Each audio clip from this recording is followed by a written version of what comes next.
Howdy folks, Doc here with Last Best Tool, and today I'm doing a little bit of a follow-up with these two snap-on flip sockets I got. They're both 1/4" drive. This is an 8-10mm, this is a 12-14mm. The part numbers on these are just simply S6 followed by the size. So this is an S6 810 or 810, and then this one is an S6 12-14 or 1214. So a few of the things I've noticed, these are just dynamite. They're great. They are about almost semi-deep is how far they extend over or allow you to kind of thread a nut on. And I'll show you an example of that. If I drop a shaft in here, let's see, grab a couple others. Here's a 10 short or shallow. Here's a 10 semi-deep. So here's a nut. Spin that back. So the shallow, if I spin that on, you have to have a shaft on it, otherwise it'll keep going. Goes to about there. That's when it runs out of juice. So about that long. If I go to the flip socket, I can squeeze out a little bit more to about right there. And then if I throw the semi-deep on, I can take it out a few more spins and that's it. So they're essentially a semi-deep. Also noticed as far as extensions, this one works on the 12-14 just fine, and surprisingly on the 8, but it does not fit on the 10. It hits the end. So you need something a little longer, like a 2-inch. I think this is their 1.5 inch. And if you have like hex extensions, most of them will work. If there's clearance, I did notice on some of these small ones is that if I drop this in, this is a Mac right here.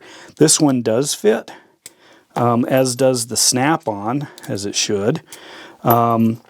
This is kind of a generic one that came with a torque wrench. That one fits fine. Here's another snap-on. This one fits fine. My PB Swiss that I love fits fine. What doesn't fit? This Vera right here.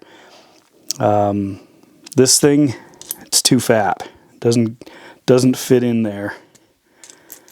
So you have to be a little careful. As far as using those, what I discovered as I was playing around is I wanted to use either a screwdriver bit like this with a hex to 1/4 inch conversion, because I'm trying to maximize some of my uses, and in fact I could leave that in if I wanted. But I also, when I was playing around, noticed some things like this snap-on ratcheting handle, that in fact the socket, the 12-14, and then obviously the 8-10 fits in there just fine, but that 12-14 just drops right down in there, and I can drop a cap on it and it's good to go. So I can actually put both of them in there. This one, I can't seat them both though. Like if I tried nesting them in any particular way, it's just too high, so can't nest them. And then if you've got this handle, which is the one that has the adjustment on it, this doesn't fit. The 12-14 is too big, but I could get away with the 8-10, which means I could seal that guy up, and then I could just leave the larger socket on it. So I could have a dedicated 8-10, 12-14 ratchet driver if I wanted. Just an observation there. Another thing is this. This is the the snap-on flexible 1/4 inch drive. That is too large to fit inside, but I can use it on the larger sockets. It won't work on this smaller one. Works just fine on the larger. So it's a little bit of a limit. Anyway. And as I'm using these, it's just really handy to be able to flip one around, or to have 4 different sockets in a very small package. So I'm kind of, you know, as I work on my minimalist kit, you know, I'm sort of playing with different ideas, seeing what works, what fits, what doesn't.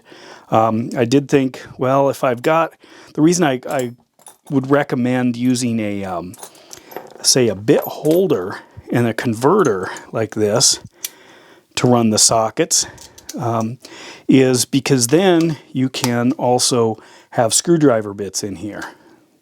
Otherwise, I might keep one screwdriver bit in it, just in the handle, because if I'm running a, say, one of these 1/4 inch ratchet or adapters here, I can't get any screwdriver bits on this. So, just playing with different ideas, I thought I'd bring those to your attention.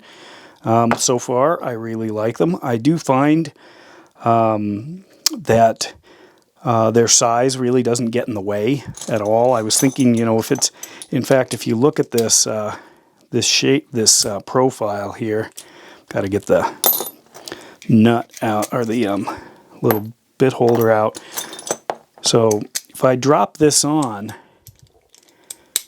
essentially you can see it's about from right here, so it doesn't stick out very much.